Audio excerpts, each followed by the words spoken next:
D'accord, voici la version normalisée et nettoyée de l'histoire, conçue pour la narration vocale et l'affichage à l'écran, respectant toutes vos exigences. J'ai 28 ans, je suis un homme, et je suis un romantique invétéré, mais je suis célibataire. Je suis sur toutes les applications de rencontres, mais je n'ai pas beaucoup de succès. Je me suis finalement fait match sur Bumble hier avec une femme qui semblait être une partenaire potentielle intéressante. En discutant, je lui avais demandé si elle préférerait discuter un peu avant de se rencontrer ou simplement ignorer les banalités et voir comment nous nous entendrions en personne. Elle a dit qu'elle préférait discuter un peu d'abord, ce qui me convenait tout à fait. Son travail était indiqué dans son profil. Il était spécifié qu'elle travaillait dans une chaîne de cinéma. Le cinéma local où je vais tout le temps fait partie de cette chaîne, et c'est le seul dans la région. Je prévoyais littéralement d'y aller demain. Je lui ai envoyé un message pour lui dire que ce cinéma était mon cinéma de référence et j'ai demandé si c'était celui où elle travaillait. J'étais en train de composer un message pour lui dire que je prévoyais d'y aller demain, mais je ne voulais pas la troubler en la rencontrant sur son lieu de travail avant qu'elle ne se sente à l'aise pour se rencontrer en personne. Mais lorsque j'ai essayé d'envoyer ce message, elle m'avait déjà bloqué. Je sais exactement ce qu'elle pensait probablement. Mais je voulais vraiment juste éviter de la mettre mal à l'aise car, comme je l'ai dit, j'avais prévu d'y aller demain, j'y vais souvent au cinéma seul. Elle a tiré des conclusions hâtives et a pensé le pire, et maintenant j'ai l'impression de ne pas pouvoir y aller. Le fait qu'elle m'ait bloqué après cette question confirme qu'elle y travaille. J'ai légitimement peur que, si je me présente là-bas et qu'elle travaille, elle essaie de me faire interdire sans me donner la possibilité de me justifier. Je ne me sens absolument pas capable d'aller voir le film que je voulais voir demain. Je ne sais pas combien de temps je devrais attendre avant d'y aller. C'est vraiment pénible. Vous avez raison, je suis en train de trop réfléchir à ça. Le surréflexion est l'une de mes spécialités, demandez-le à mon thérapeute. Je vais probablement attendre quelques jours au moins quand même. Je sais que le mieux serait d'y aller et de ne pas la remarquer là-bas. Je n'avais absolument aucune intention de m'approcher d'elle ou de la confronter ou quoi que ce soit. J'avais déjà prévu de l'ignorer de toute façon. Je me suis juste inquiété de la troubler en apparaissant le lendemain de cette interaction, donc je pense qu'il vaut mieux attendre pour éviter tout problème potentiel. De plus, je veux clarifier que, quel que soit le fait que ce message ait été la raison ou non, je comprends qu'elle est manifestement pas intéressée et je respecterai cela pleinement. Je suis une femme de 21 ans et mon ami est un homme de 20 ans. Je le connais depuis quelques mois, peut-être 5 mois. Depuis que je l'ai rencontré, je le trouvais d'une beauté à couper le souffle. Je le trouvais plus que simplement beau. Nous avons des intérêts communs, comme les jeux vidéo, et nous jouons souvent ensemble après qu'il ait terminé son travail et que je sors de l'école. Je l'ai considéré comme l'un de mes meilleurs amis, même si je ne le connais pas depuis longtemps. Il connaît tant de mes secrets et je connais les siens. Nous n'avons jamais dit explicitement que nous serions juste amis, mais c'était comme une chose non dite que nous savions tous les deux, si cela a du sens. Nous flirtions parfois de manière ludique, mais sans aller trop loin, principalement des taquineries. Et il y a 3 nuits, mon ami et moi parlions au téléphone, et il dit soudainement « Je meurs d'envie de baigner ». Je lui dis « Je viens littéralement de poster sur Instagram que je voulais en manger. Tu dis ça seulement parce que j'ai posté ?» Et il me répond « Non, j'en veux vraiment en ce moment ». Mon ami habite dans la ville d'à côté, donc nous sommes à environ 30 minutes d'écart. Je lui dis qu'il y a un Krispy Kreme ouvert 24 heures sur 24 près de chez moi et que je peux en prendre pour que nous les partagions. Il a dit qu'il m'enverrait de l'argent pour l'essence et les beignets et qu'il me paierait également en un baiser sur le front si je lui en apportais. Je lui dis de déplacer le baiser un peu plus bas et nous avons conclu l'accord. Il rit et je pars chercher les beignets. Une fois j'arrive chez lui avec les beignets, il saute dans ma voiture et je commence à manger un des beignets. Il me remercie et me dit qu'il m'apprécie vraiment. Il m'a dit « Tu veux ton paiement ?»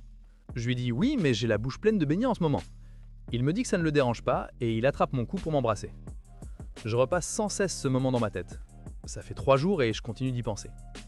Je pensais qu'il se contentait de me taquiner ou de flirter avec moi de manière ludique, donc je m'attendais pas à ce qu'il m'embrasse vraiment. La nuit était incroyable, nous nous sommes embrassés un peu mais n'avons pas été plus loin. Le lendemain, nous sommes en appel et il me donne des nouvelles de cette fille avec qui il parlait depuis environ 2 mois. Les choses ne se passaient pas bien entre eux et il parlait pas peine, donc il m'a dit qu'il l'avait bloqué après que nous nous sommes vus cette nuit-là. Je ne sais pas si je suis délirante, mais j'ai senti que c'était sa façon de me dire que la place est libre maintenant. Je suis nerveuse. J'ai pas beaucoup de chance en amour, je ne sais pas si je devrais essayer quelque chose avec lui ou non. Nous n'avons pas fait l'amour, donc j'ai l'impression que si c'est une erreur, ce n'est pas difficile de revenir à simplement être amis après s'être embrassés. J'ai l'impression que peut-être qu'il a des sentiments pour moi et que nous pourrions essayer quelque chose, je ne sais pas. Je ne veux pas gâcher l'amitié ou le perdre comme ami, mais n'est-il pas trop tard pour cela maintenant? Le mois dernier, dans le calme d'un tribunal, j'ai assisté à la condamnation de mon meilleur ami à 20 ans de prison. Il a 29 ans et le cours de sa vie vient de changer radicalement. J'ai vu sa mère s'écrouler dans les bras de son mari, un son s'échappant d'elle que je n'avais jamais entendu auparavant. Les visages des membres de la famille au premier rang, marqués par la vie brisée de leurs proches, nous regardaient avec un poids de chagrin insupportable. Ces actions ont conduit à la perte d'une mère et de sa fille.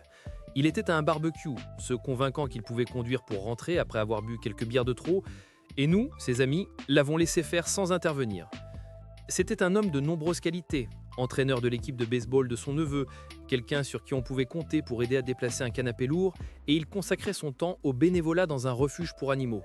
Malgré ses qualités, cette nuit-là, un instant de mauvais jugement et d'égoïsme a tout éclipsé, changeant le destin de tant de vies à jamais. Si l'un de nous avait tenté de lui enlever ses clés, voire physiquement, peut-être que cette mère et cette fille seraient encore parmi nous aujourd'hui. Bien que nous ne puissions en être certains, la possibilité existe. C'est une leçon que nous, en tant qu'amis et famille, devons apprendre. À ceux qui reconnaissent les signes, que ce soit un ami qui parle difficilement ou se comporte avec une assurance excessive, la réponse est simple, prenez-lui ses clés. Le désagrément d'une dispute, une amitié tendue pendant une nuit ou le coût d'une course de 20 $ en Uber, tout cela est peu cher comparé aux conséquences potentielles. Sachez que l'on ne peut annuler les dommages causés par un accident de voiture. Peu importe que votre ami soit généralement une bonne personne, que ce soit un premier incident ou qu'il ait juste un court trajet à faire. Le risque de dommage dépasse de loin tout bénéfice et l'action à prendre est claire. Prenez toujours leurs clés. En conclusion, concentrons-nous sur la leçon de cette tragédie. La vigilance peut sauver des vies. En tant qu'amis et témoins, nous avons le pouvoir de prévenir une autre issue aussi dévastatrice, garantissant ainsi la sécurité des autres et des générations futures à venir. Presque une semaine avant, alors que mon époux et moi étions dans les derniers jours de notre lune de miel, nous avons appris que son père était très malade et que nous devions nous rendre immédiatement à l'hôpital. Il est décédé quelques jours plus tard, nous étions avec lui tout le temps.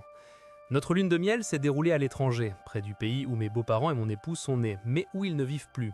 Mes beaux-parents visitaient leur pays natal quand tout a pris un tournant. C'est ici que se trouvent de nombreux membres de leur famille et amis de la famille. C'est pourquoi la décision a été prise d'y organiser les funérailles. Initialement, nous pensions que les funérailles se dérouleraient à la fin de cette semaine, mais nous apprenons tous que les démarches administratives et les processus légaux avancent bien plus lentement ici que dans le pays où nous vivons tous. Nous avons appris il y a quelques jours que cela pourrait prendre près de 3 semaines pour que nous obtenions les documents nécessaires pour qu'un salon funéraire puisse légalement prendre le corps en charge et organiser les funérailles. Je me sens horrible, je fonctionne à la vapeur. Nous sommes tous en deuil et je sais que mon chagrin pour mon beau-père ne touche pas le chagrin que mon époux et mes beaux-parents ressentent pour leurs parents et conjoints. Mais j'ai tellement envie de rentrer à la maison. Chaque petite différence culturelle qui semblait charmante et excitante il y a 3 semaines pendant nos vacances ne fait que me rappeler que je suis dans un endroit étrange. J'ai eu un moment de faiblesse sous la douche hier, la première vraie douche que je prenais depuis des jours alors que nous vivions à l'hôpital parce que je ne savais pas comment l'utiliser. Je travaille à mon compte et je suis extrêmement stressé par la question de l'argent puisqu'ici, nous n'en voyons pas la fin. Nous payons pour tant de choses afin de rester ici, et je suis en plein milieu des dynamiques compliquées de certains de mes beaux-parents alors qu'ils sont tous en deuil. J'ai la nausée en permanence, et je ne peux pas quitter mon mari. Je ne peux pas le laisser ici pour qu'il fasse face seul à la mort d'un parent. Cela mettrait fin à notre mariage. Mais j'ai juste envie de rentrer à la maison. J'ai 32 ans, je suis célibataire et je suis enceinte d'une aventure d'un soir avec mon ex. Nous avons vécu une relation intense et passionnée de 3 mois au printemps. Je suis actuellement entre 2 emplois et je change de carrière, donc le timing n'est pas idéal et il est trop tard pour envisager des procédures médicales sélectives. Je suis à 5 semaines de grossesse. J'ai parlé avec lui, qui a 29 ans, et je lui dis que j'étais incertaine quant à ce que je ferais. Il ne souhaite pas avoir un enfant pour le moment, mais il a dit qu'il me soutiendrait si je continuais et il est resté étonnamment calme et spirituel à ce sujet. Il est gentil, a une excellente famille et nous avons toujours une certaine alchimie, mais nous n'avions pas prévu de nous remettre ensemble. Je ne me sens pas stable, je suis encore en train de me trouver dans ma carrière, de déterminer où je veux vivre et mon réseau de soutien est limité. Ma situation de logement n'est pas idéale non plus. Je sais que je peux continuer. Je pourrais avoir besoin de l'aide de l'État, mais je pourrais gagner de l'argent à l'avenir. Ma sœur est à Londres, ma mère a dit qu'elle déménagerait ici, ou je pourrais rester chez elle pendant les premiers stades. Et la famille de mon ex est solide. Je les connais bien, et ils seraient là pour aider. J'ai grandi avec une mère célibataire ayant un faible revenu, donc je connais bien les réalités. Mon ex serait un excellent père, et nous communiquons bien, mais je serais quand même une mère célibataire, et la solitude m'effraie. Je sais que le timing et la situation ne sont pas idéaux, mais j'ai peur que ce soit peut-être ma seule chance. Une partie de moi pense que cette situation pourrait encore être très aimante, même si elle est peu conventionnelle. Être enceinte m'a ancré et clarifié ce que je veux dans la vie. Sur le plan financier, je peux me débrouiller, mais sur le plan romantique, je suis en difficulté. J'ai peur de ne pas rencontrer quelqu'un qui souhaite fonder une famille et que l'avortement soit un pari sur le fait que cela se produira. J'ai très envie d'enfants et je sais que je les veux, je ne suis juste pas sûr de vouloir cela de cette façon. J'ai déjà eu un avortement à 16 ans, mais à 32 ans, cela me pèse bien plus. J'ai terriblement peur d'arriver à la fin de la trentaine sans partenaire ni enfant. Je m'inquiète de rester attaché à une famille nucléaire qui ne pourrait jamais exister. Je trouve les rencontres difficiles parce que je recherche l'intensité, quand j'aurai probablement besoin de stabilité. Je suis ouverte à opinions impopulaires. Je le jure mec, cette vie c'est juste copier-coller chaque jour. Se réveiller, travailler, payer les factures, dormir, recommencer. Aucune liberté, aucun sens, juste un système qui nous broie jusqu'à ce que nous craquions. La fin du mois, un cauchemar. Le loyer est dû, les factures s'accumulent, tu as travaillé tout le mois juste pour survivre. C'est de l'esclavage, pas de chaîne mais pire. Nous sommes esclaves du loyer, esclaves des factures, esclaves des emplois qui nous volent notre temps et notre âme. Et ce n'est pas seulement ici, va en Amérique, en Europe, où que ce soit, même piège, même cycle, même pression, même fausse vie. Ils ont transformé la terre en un produit, quelque chose que Dieu nous a donné gratuitement, et maintenant il faut payer rien que pour dormir dessus. L'air est gratuit, pour l'instant, mais donnez-leur du temps, ils vendront aussi l'oxygène. Tout est à faire, tout est monétisé. Ce n'est pas la vie, c'est une foutue expérience, une machine qui mange les humains et crache de l'argent. Les gens arborent des marques comme si cela signifiait quelque chose, esclaves des logos, esclaves des iPhones, esclaves des voitures qu'ils ne peuvent pas se permettre, esclaves les uns des autres, tentant de s'afficher plus que l'autre pour rien. C'est de l'esclavage moderne, l'esclavage au statut, l'esclavage au travail, l'esclavage aux faux rêves. Je veux m'échapper, aller quelque part, loin, une île, une forêt, n'importe où non infectée par ce virus capitaliste. Je n'ai pas besoin de grand-chose.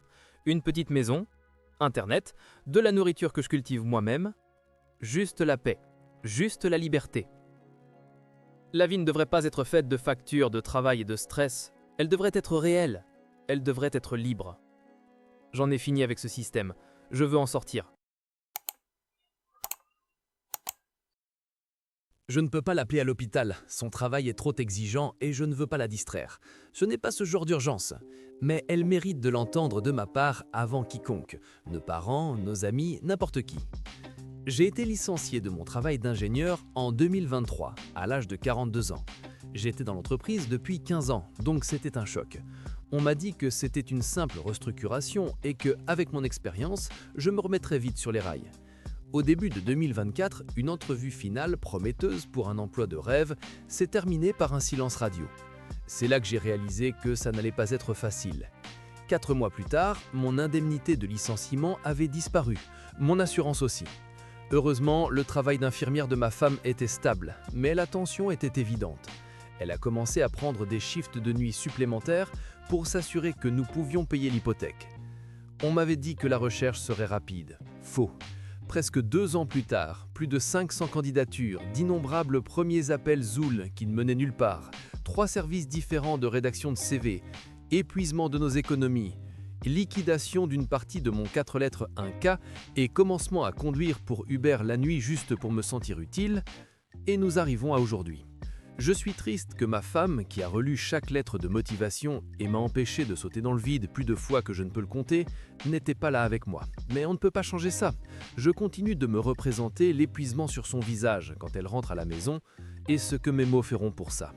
Aujourd'hui est le jour où tout ce contre quoi nous luttons a atteint son terme. Le calvaire est terminé, et je suis épuisé. Ça a été 2 longues années. J'ai eu le travail. Je devais juste le dire à quelqu'un, j'ai l'impression que je vais exploser. Le soulagement, le poids immense qui a disparu, je suis submergé. J'ai envie de courir dehors et de crier.